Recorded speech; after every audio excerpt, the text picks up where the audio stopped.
Unfortunately, we do not have a new episode for you this week. However, this gives us an opportunity to share an episode, an old one, that we've wanted to do for quite some time. Some of you may have heard about the tragic loss of JJ Rice in a freediving accident, a teenage Olympic hopeful. And our hearts went out to his family at that time. And I guess we were very touched by it in particular because late last year we nearly lost our eldest son in a freediving blackout. Now, we produced an episode on that on the channel that's more than 70,000 people watched. Now, the sad thing was the following episode was with William Trubridge, a world record holder and multiple world champion freediver, and he told us what not to do because we made many mistakes in that incident with him. If you know somebody who spearfishes or freedives or just mucks around in the water a lot, be it your neighbour, your uncle, your aunt or a friend, please, I ask you to share this because this is really important. The golden rule: never freedive alone. Thank you. So before you go any further, I need to introduce you though. William Trubridge is a New Zealander. In fact, his background stems from homeschooling. His parents were sailing around the world, yay! And came from a similar background to what we and our kids have experienced. And they settled, his parents settled in New Zealand, and William since then went on to huge fame in our country and around the world, especially in the freediving world, where he is, correct me if I'm wrong, 7 times world champion and holds 18 world records in the sport and the discipline of freediving. Yeah, more or less. Sounds right. Amazing. So look, I've got a whole bunch of questions here for you, and I will begin by asking you, how did you get into freediving?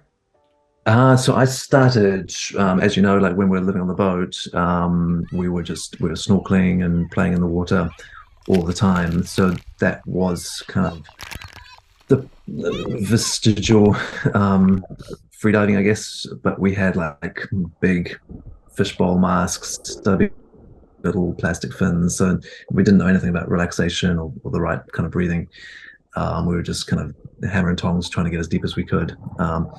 I didn't find it as a sport until I was 22 years old. And then I traveled to the Caribbean and kind of set up shop. I spent 3 months, I think, in Honduras and did nothing else other than free dive morning and afternoon. I was just going out with the scuba boats, and that's where I kind of like became passionate about it and decided it was something I wanted to pursue. Did you get a sense that you might be reasonably good at the sport early on? Not really. Like I felt like I had an affinity to the water, and I felt like I wasn't kind of afraid of going deep, and I could relax at depth, and equalization was important, and those are all really important things. But I didn't have like a natural ability in terms of breath holds or anything there. Like that had to come slowly with training. But I mean, I was like 100% dedicated to it, and I think that just meant that, yeah, whether or not I had any kind of natural talent, I was determined to get there in the end. So I specialize mostly in the depth disciplines, and in particular in the no fins discipline, which is where you don't have fins or anything to help you go down and up. It's just your hands and feet swimming, kind of like a breaststroke, an adapted breaststroke. And I understand that's what you were doing, Finn, when you had this mishap.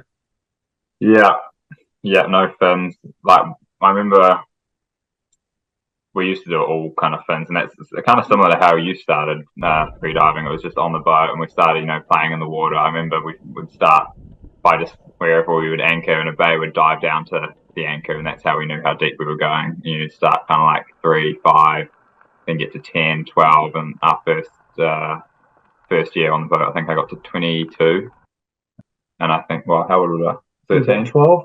Yeah. And nice. Yeah, that was all with fins, and then it was only recently where we started kind of getting rid of them and going al natural. What do you call it? Where it's just you? It's got a kind of a bulky name, constant weight no fins, or CNF for short. But I just refer to it as no fins freediving, or unassisted freediving as well. Right. Yeah. Which is that's the most pure form. Yeah. I see it as the purest measure of human aquatic potential. Like if you ask someone like who's like how fast are we, how fast is a human being, then you look at someone like Usain Bolt, right? Because that's just the human body, pure speed. And in terms of depth, unassisted or no fins is just pure depth with no fins, no rope, no weights. I mean, you can wear weight, but whatever you take down, you've got to bring back up to the surface, which is why it's called constant weight. I guess it's like climbing Mount Everest with no oxygen. Similar to that, yeah. I guess Yeah. there's different kind of gradations, I guess, but in freediving, the purest measure is definitely methods. Would mountain climbing, free climbing, be the equivalent with no ropes, no safety ropes, no nothing? Not sure, because if anything goes wrong when you're free climbing, you go splat. If something goes wrong when we're free diving, you have a buddy, then you should be fine. If you went free diving without a buddy, maybe that would be similar to free climbing, or probably more dangerous, because things like mishaps tend to occur maybe with more regularity. I'm not sure in free diving, but you definitely don't ever, and it's the cardinal rule of freediving, don't ever dive without a buddy, because if something happens, then it's 100%, you're not going to come back. Whereas if you have a buddy there, it can be benign and you're laughing about it 30 seconds later. Which we now know. Indeed, we do. Yeah. Oh, and just on that, we saw on your channel, because I've been following you for quite some time, I saw on your channel that you've just launched a freediving training course. And we intend to, all of us are going to do that course, Will, because we think it's hugely valuable. So good on you for putting that out. You should have done it 6 months earlier, though, mate. Yeah.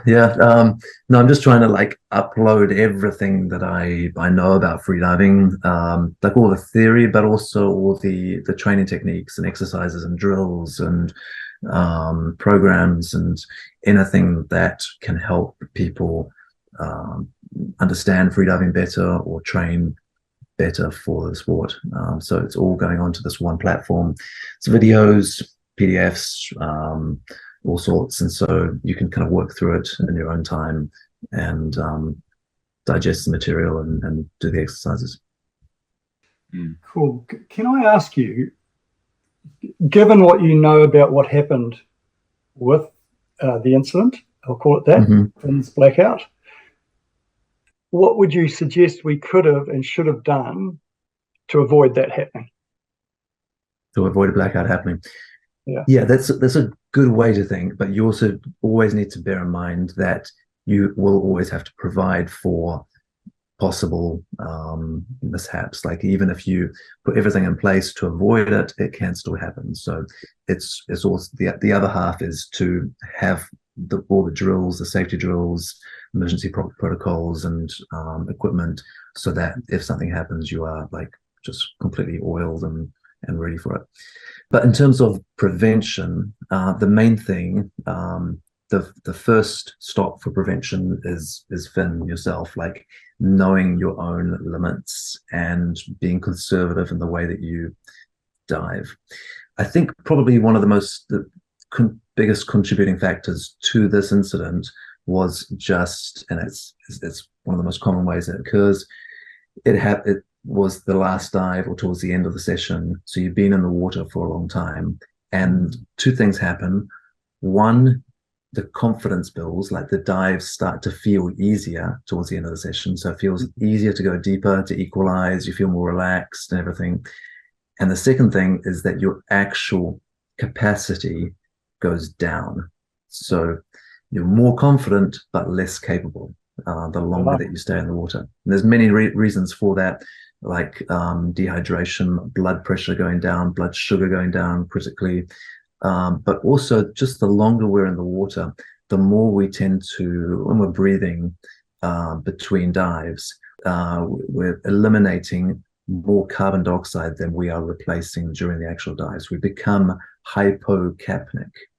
Hypocapnic means low hypocapnic carbon dioxide. There's too little CO2 in the body. And you might think, well, that doesn't make sense. CO2 is a waste product. Of course, we need to get rid of it, but you do need a baseline level of CO2 in the body in order to, a few reasons, but the main one is to stimulate the dive reflex. And the dive reflex is this set of different physiological mechanisms in the body, the physiological reflexes that all together conserve oxygen. So it's this way for us to hold our breath longer under the water, to be safer. And all mammals have it.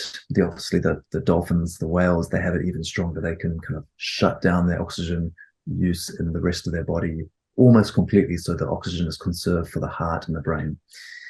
Wow. And yeah, we have that a little bit, and it's super important, but it's dependent on that CO2 level. So if you've off-gassed all your CO2 through being in the water a long time and like over-breathing between dives, etc., then you will consume more oxygen during your dive, and it'll feel easier because the CO2 also is what makes the dive, kind of gives you that urge to breathe. It gives you those warning signals that you need to tell you to come back up or to tell you to turn around.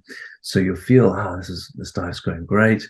And then on the way back up to the surface, it's just lights out. You don't even remember kind of there's no like tunnel vision coming on or anything like that. It's just like 1 minute you're swimming up and the next minute you're waking up and your dad's pulling you onto the dinghy, I guess.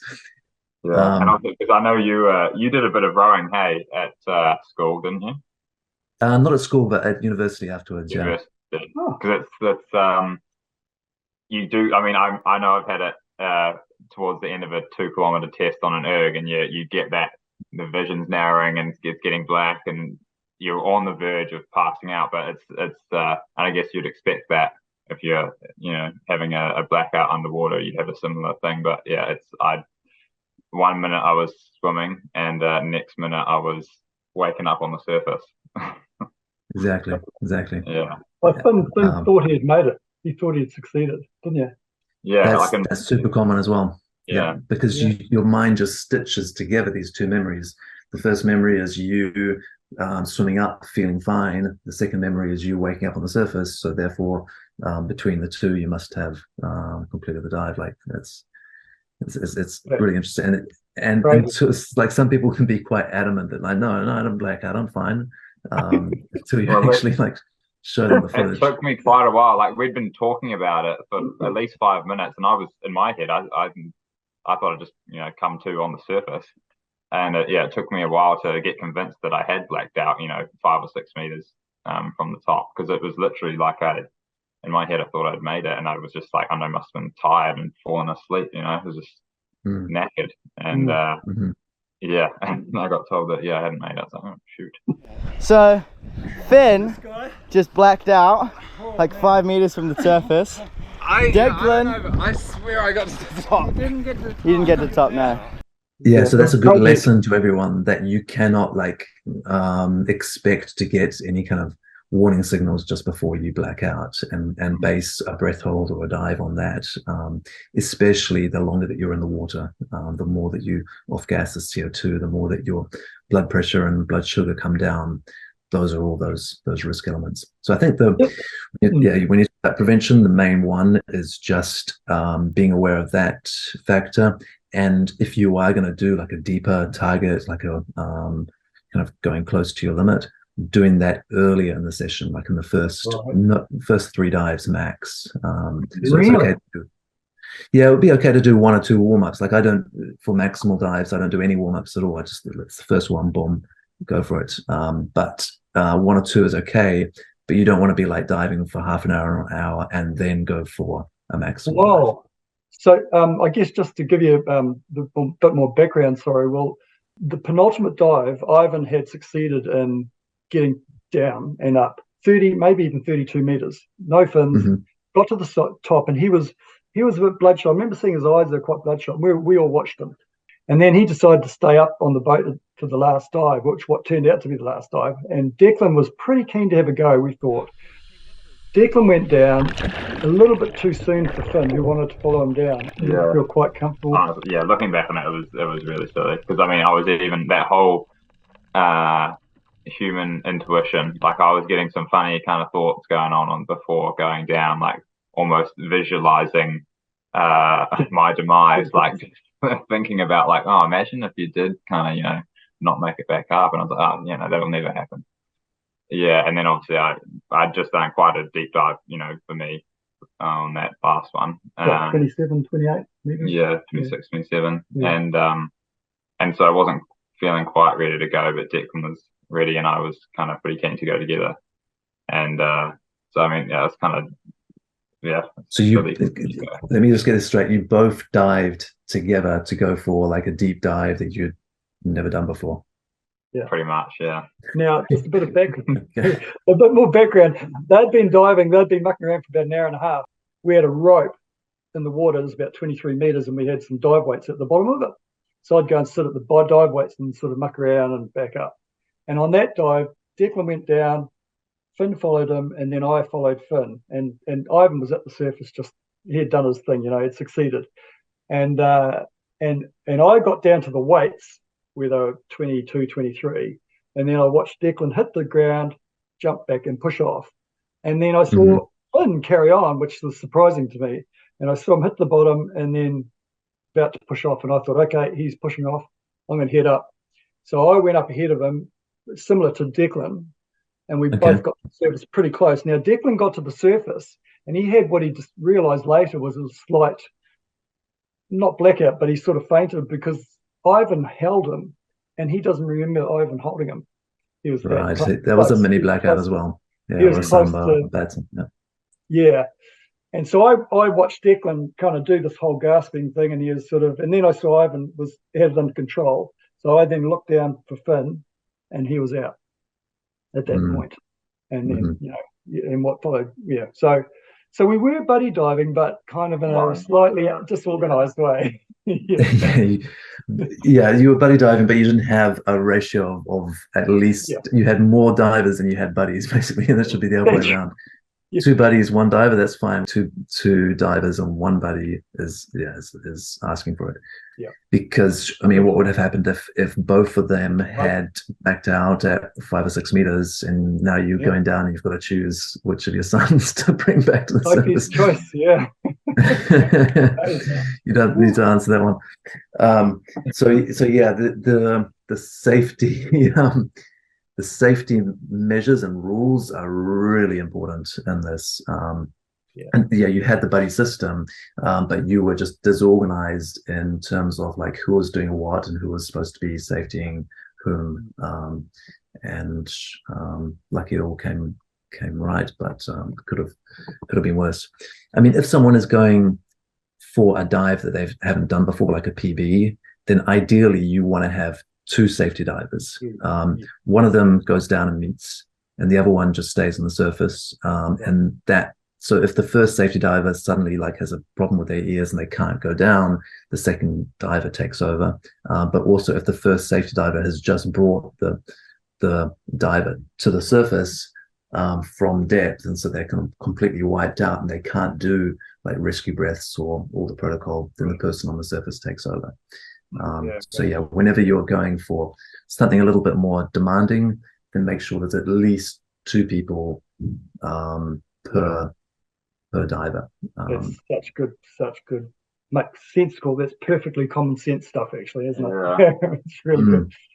Once you start pushing it past 30 meters, if you're going for pure depth, then you want to start thinking about like using a proper setup with a line with a weight on the bottom that you can pull to the surface quickly, and having a lanyard with a running carabiner so you're clipped onto that line, just in case something happens while you're at depth, out of reach of the safety diver. Then the people on the surface can just pull up the whole thing, and you're attached to it.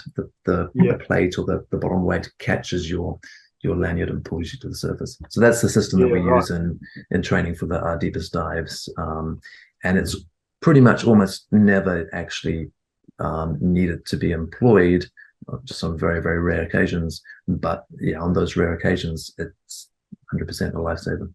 Yeah. On that, I actually I listened to a podcast you did. I'm not sure when you did it, but you talked about an incident you had where you passed out quite deep. and that system was what saved your life. Yeah. Do you reckon you can talk about that? Yeah, so that was the deepest blackout that I've had. And in this discipline, I don't think I've even had a blackout below the surface before. I'd had blackouts maybe on the surface after coming to the surface and taking a breath and then blacking out, but pretty much nothing underneath the surface. And on this day, I blacked out 42 meters below the surface. And we still don't have confirmation, but it seems very clear that it wasn't a hypoxic blackout. It wasn't a low oxygen blackout, which is what most of these shallow water blackouts are. It was something different. And the biggest reason for that is because a few days before, I was doing dives to deeper than the world record. This is a long period of training, and I was going free immersion where you pull yourself down the rope. And I'd done 120. So you were doing dives deeper than the world record? Yeah, in the discipline of free immersion. So in this discipline, you can use the rope to pull yourself down and pull yourself back up. Okay. And I've been training for a long period and just really, really conservatively increasing depth by no more than 1 meter at a time, and doing that depth a few times before I increased by another meter. So the whole season like this, and just having like great dives. And then I'd done 126 meters a few days before, and it was probably one of the best free immersion dives of my career. Just felt dreamy, easy, like beautiful, smooth. Came to the surface, there was more in the tank, and so I thought put another meter on the next dive, 127. And worst case scenario, like maybe I would have had like something on the surface, but there's no explanation for having a blackout, at least no explanation due to low oxygen for a blackout of 42, 43 meters. We suspect that it was due to extreme CO2 narcosis, but even that is still question marks. In any case, blacked out at 42, 43, and then that depth was deeper than my safety diver was coming to meet me. He was coming to 30 meters, and when he got to 30, he couldn't look down, could not see me, because I'd already drifted down to, at that point, to 50 something. And so he went back to the surface as quick as he could, activated the counterballast and started pulling it to make it quicker. But by the time that plate came up from 127, I had drifted down to, so it met me at 76 meters. So I'd fallen down like another, so I went to 127, came up, pulling up to 42, blacked out, drifted down to 76, and then was pulled to the surface. And they resuscitated me fairly quick. Like apparently I came to within about a minute, which for that kind of depth and the time that I was underwater is surprising, and also indicates that it wasn't like low oxygen, because the resuscitation was fairly kind of straightforward. But I had other complications with DCS because I'd been under the depth for so long and then brought to the surface quickly that I had like bubbles everywhere. And I could feel myself like heading towards being completely paralyzed. So I was able to just get back into the water with a bottle of oxygen and get down to like 10, 15 meters, which is enough to compress those bubbles back. And and then you reabsorb the nitrogen and off-gas it, which is what you do in a chamber. But this way, the sooner you can do it, the less long-term damage you have. If I'd waited to get air evacuated by a plane from the island to a chamber, it would have taken kind of 12, 20 hours minimum. And in that time, I would have probably got permanent damage. Normally, you don't experience that in freediving at all. You definitely wouldn't freediving to kind of 30, 40 meters. It's only going to like 100 plus meters and being down there for a long time or doing multiple dives that you risk it. But the oxygen not only can be used for that function, but more importantly, it can be used for blackouts to get a faster resuscitation. So if you have a small, even just like a pony tank of pure oxygen that you carry around on the dinghy with you when you go diving, then the person who's doing those recovery breaths, if they take a hit of that first, and then breathe that air into the person who's blacked out, that's 100% pure oxygen that's getting into their lungs.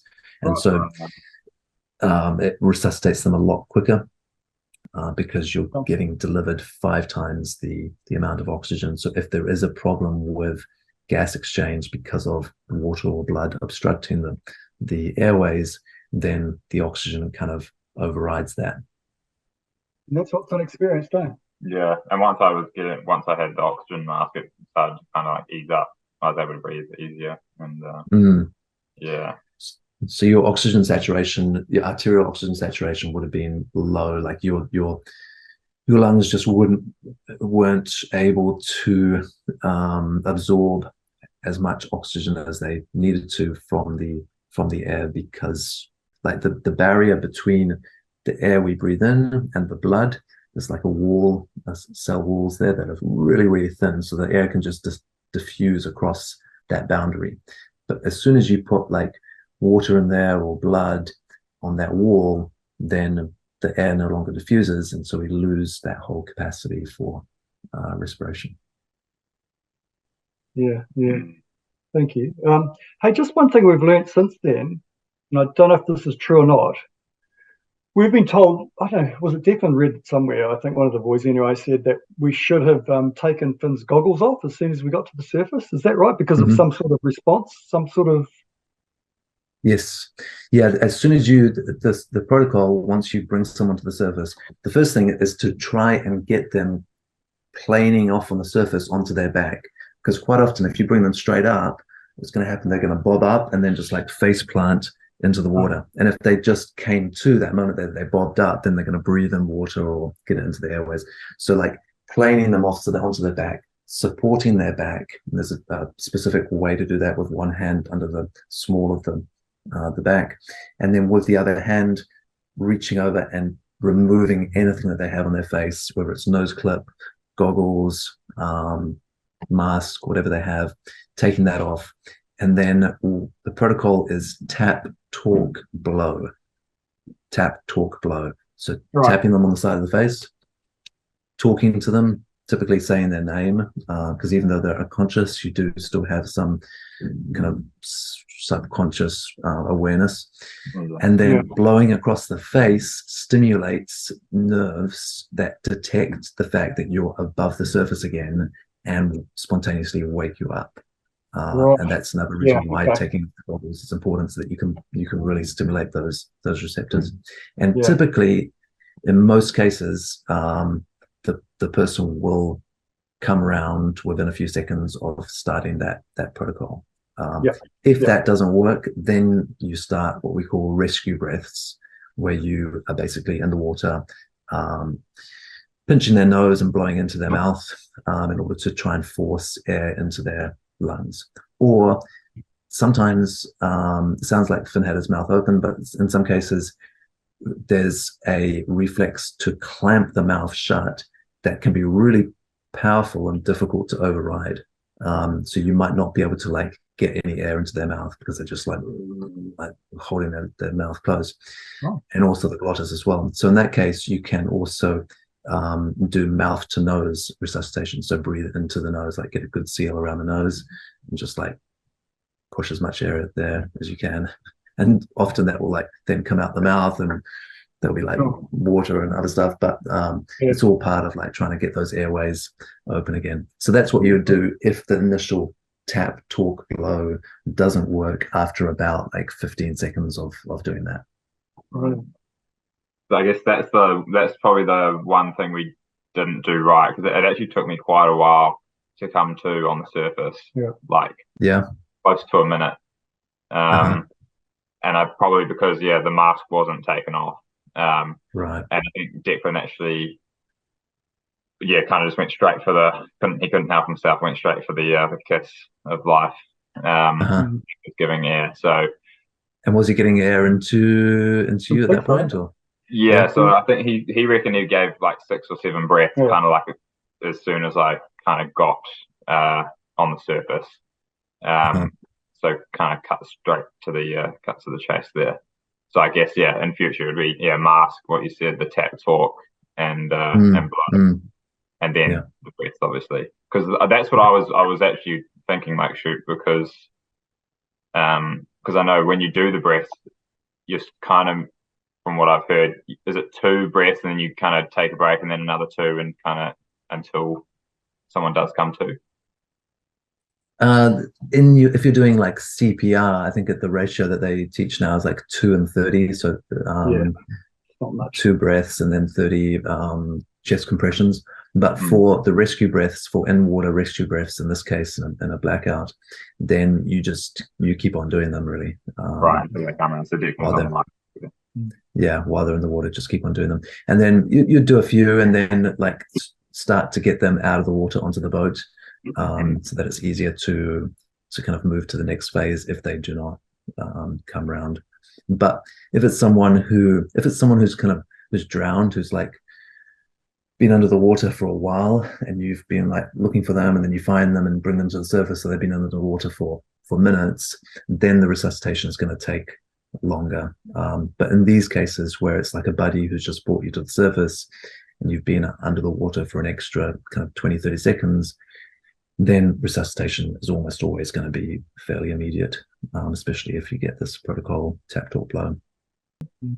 We were elated when Finn came around. We had this moment at the bottom of the boat, still in the water, just retelling our own version of the story of what had just occurred.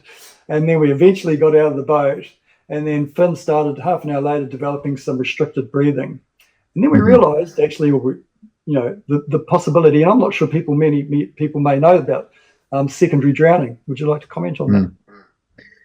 Yeah, there's 2 risks. The secondary drowning is probably the bigger one. If you have fluid in your lungs, then that can obstruct the gas exchange. And yeah, someone can actually kind of regress and get worse and potentially even die after they've been kind of resuscitated and come around. So you do want to be careful if there is suspected water in the lungs, then the rescue doesn't kind of end the moment they regain consciousness. But it could also be, the other risk is that it's also a lung squeeze, which is where the negative pressure in the lungs has created kind of lesions of the tissue in the airways or in the alveoli, which has led to blood passing into the airspace, and that also obstructs the gas exchange. So those are definitely two risks, and it's hard to say which of those was the one that applied in Finn's case. You said that when you came down to grab him, his mouth was already open, which is not common in freediving blackouts. So it's possible that he could have got a little bit of water in his lungs by that point. And just to pick up on a few things, you said that you didn't know how long he had been kind of blacked out, and so that informs me that you weren't watching him in that critical last phase of the ascent.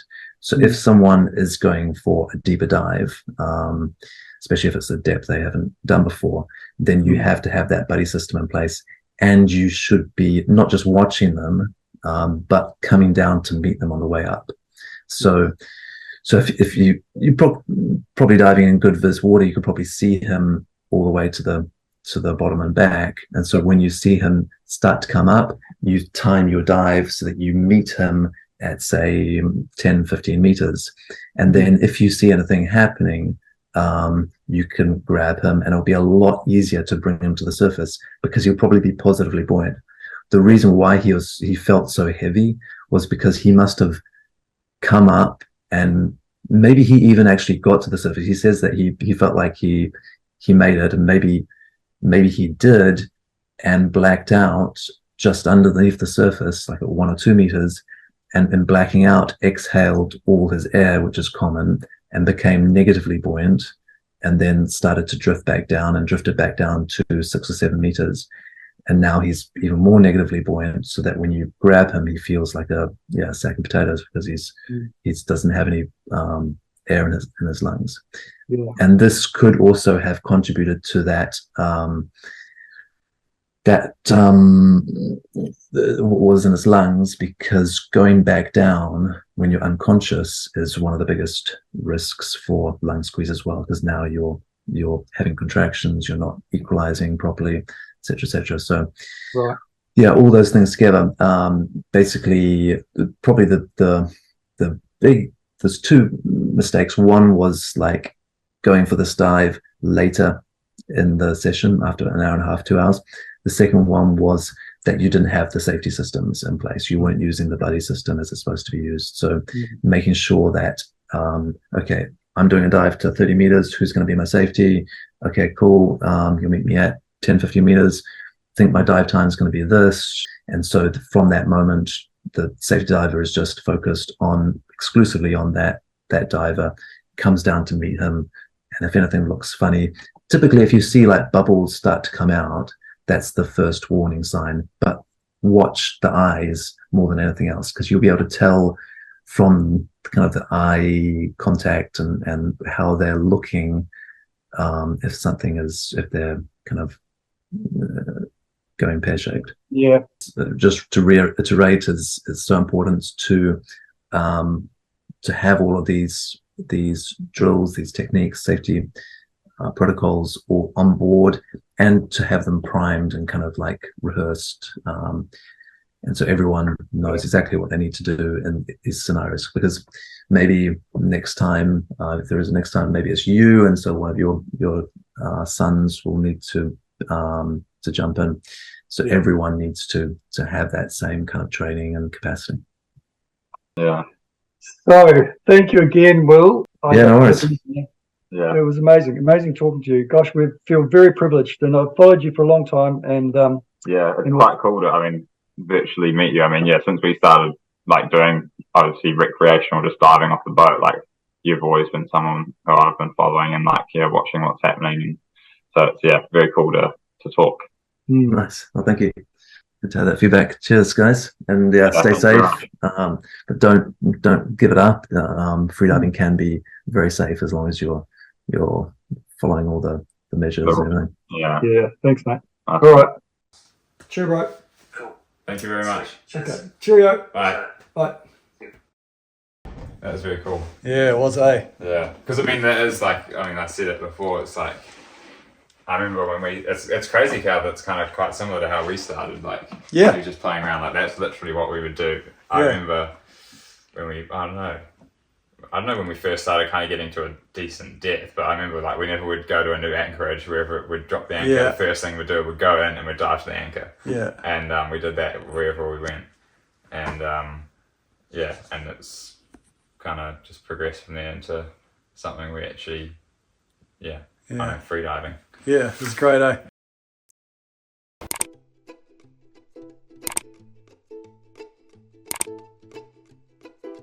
Come on, you need it so bad.